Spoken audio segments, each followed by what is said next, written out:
Je vous raconte aujourd'hui l'histoire de Julien Marie, plus connu sous le nom de Jul, le rappeur. Comment ce minot marseillais est devenu en moins de 10 ans un des incontournables du rap français et de la chanson populaire. Dans le dernier épisode, nous avons pris Jul dans sa chambre d'enfant pour le déposer au Zénith en 2016 devant un public conquis. Aujourd'hui, la saga de Jul continue, mais vienne le temps des moqueries et du mépris. Bienvenue sur Il était une fois l'entrepreneur, le podcast où je vous raconte les histoires des entrepreneurs. Car oui, entreprendre est toute une histoire. Je m'appelle Laurent Brouin et ce podcast est produit par Inspire Média.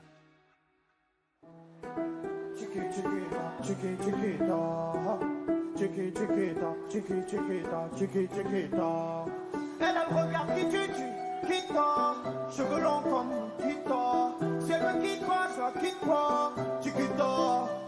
Elle regarde qui tord, cheveux longs comme qui tord, c'est moi qui toi, soit qui toi, qui tord. Avec le morceau Chiquita, Jul remporte une victoire de la musique en 2017.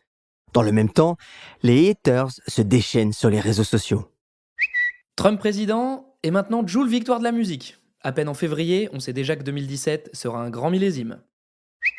Jul qui remporte une victoire de la musique, c'est comme si McDo avait une étoile au Michelin. Le style musical minimaliste de Jul ne passe pas. Son style vestimentaire non plus. Il est venu chercher d'ailleurs sa victoire, vêtu de son éternel jogging, floqué du logo de sa maison de production. Son message en substance est clair. J'ai grandi en jogging, je vieillirai riche et célèbre en jogging. Jul n'a donc pas les codes et n'a absolument pas l'intention de les acquérir. S'il est heureux de cette victoire, la seule qui compte pour lui, c'est celle qu'il peut partager avec son équipe, la team Jul. En attendant, Chiquita cumule plus de 130 millions de vues et plus de 500 000 likes sur YouTube. Un succès phénoménal. Bref, Jul continue sa route, sourd aux reproches de la police du bon goût.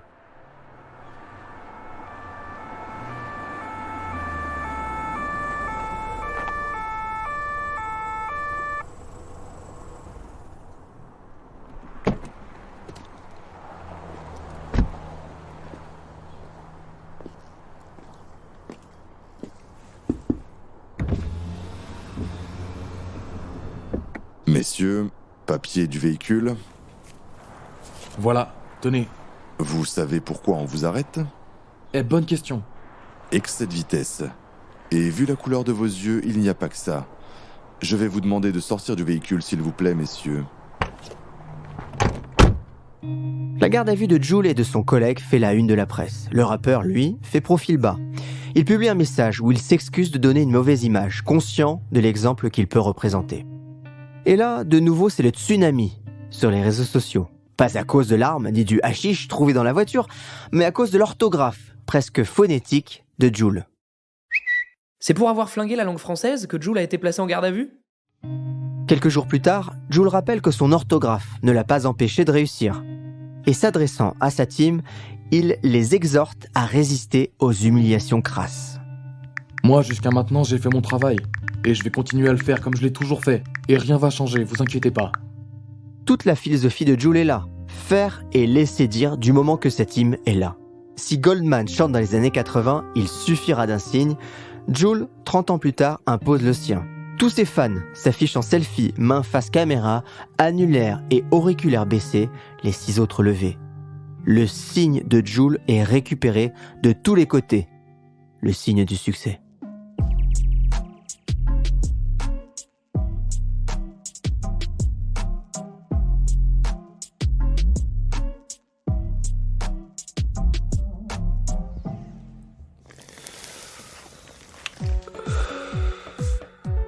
Y'a l'armeau, mets-la en dessous.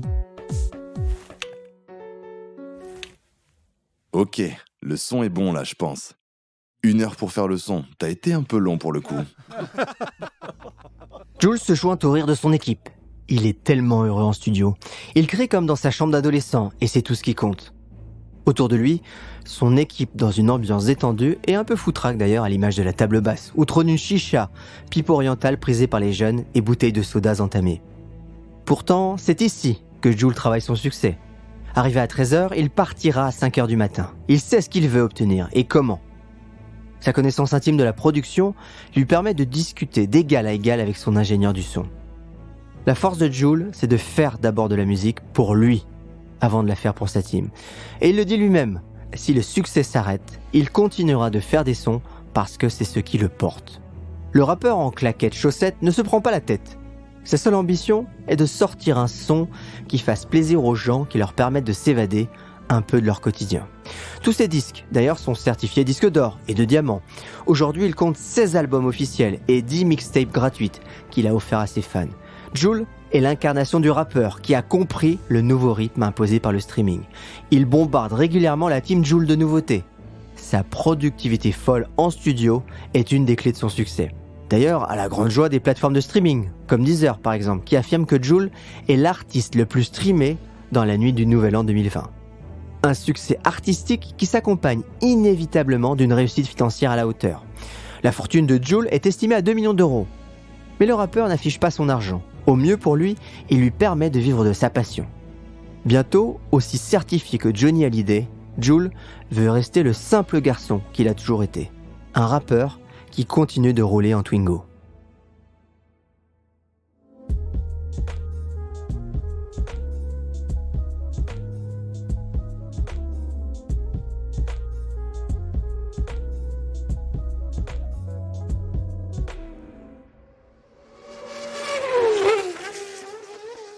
Jul à Marseille, c'est comme Choumi dans la F1. SCH, autre grand rappeur des Bouches-du-Rhône, ne tarait pas d'éloges sur le collègue. Il faut dire que Jul vient de réaliser un coup de maître, rassembler dans un seul album toutes les générations du rap marseillais. En août 2020, Jul sort le single En bande organisée qui rassemble les figures de proue du rap marseillais. SCH, Koff, Nap, Sosomanes, Elam, Ouari et Soldat. Le single explose avec 7 millions de vues sur YouTube en 4 jours. D'ailleurs, le streaming n'est pas en reste. Et bientôt, le son s'affiche dans le top 100 mondial de Spotify. Oui, m'a gâté. RS4 Grinardo, bien sûr, qui m'ont raté. Bien sûr. Soleil dans la bulle, sur le Prado, Shifter Pro. Jul se rend vite compte que le projet peut prendre encore plus d'ampleur. Le voilà donc qui envoie un SMS à la quasi-totalité du rap marseillais, toutes générations confondues. En commençant d'ailleurs par les membres d'IAM, ou de la Funky Family, ou même des rappeurs moins connus, comme Sat l'Artificier ou Cisa. Au total, ce sont plus de 50 rappeurs qui participent au projet 13, organisé. Sorti en octobre 2020, le disque est disque de platine en décembre. Le projet est plus qu'un succès commercial pour le rap marseillais. Il lance une solidarité dans une industrie plus connue pour ses pratiques concurrentielles que fraternelles. Pas étonnant que ce soit Jul qui en soit à l'origine. Le rappeur aime profondément la musique et ceux qui la font. Il ne répond ni au cliché du gangsta rap, ni à celui du rap bling bling. Il n'a qu'un seul objectif, faire de la musique et ambiancer le monde. Peu à l'aise d'ailleurs avec les médias traditionnels, il fuit la presse et particulièrement les interviews. Il préfère se montrer une journée en studio avec des médias de référence comme Bouscapé ou Combini, ou bien même discuter directement avec ses fans sur les réseaux sociaux. Au vu de son succès, Jul ne peut plus s'afficher en claquettes chaussettes dans les rues de Saint-Jean-de-la-Puenta, mais il peut encore afficher son quartier en une de sa page Facebook. Il est comme ça, Jul, au naturel.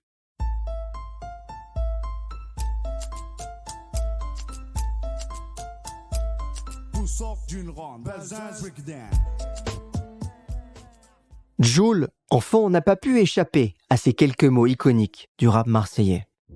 L'adulte qu'il est devenu trouve encore dans la musique un refuge, un endroit où il peut partager ce qu'il est, sans crainte des autres. S'il fuit la presse, c'est sans doute par crainte du jugement dont il a été victime depuis ses débuts. Jul symbolise les aspirations d'une jeunesse désireuse de se distraire dans un monde difficile, une jeunesse qui n'a pour autant pas peur de charbonner pour vivre de sa passion. En face, se dresse parfois un establishment méprisant et une pensée élitiste et classiste. Impossible de savoir si ces moqueries blessent Jul. À l'instar de Lena Situation, une youtubeuse qui subit les mêmes avanies, il affiche une bonhomie tranquille. Les seules choses qui comptent pour lui sont sa musique, ses proches et tous ses fans qui l'ambiancent sur les réseaux sociaux. En sortant de Marseille sur l'autoroute A55, impossible de le rater. Une fresque de 23 mètres le représente, réalisée par l'artiste AV en collab avec le jeu FIFA 2022. Ce jeu de foot permet de célébrer d'ailleurs un but en faisant faire à son joueur le signe de Jul. Bref, si l'establishment se moque, l'industrie du jeu vidéo, les fans et les rappeurs ont bien compris où se trouve l'avenir de la musique. Mais ça, c'est une autre histoire.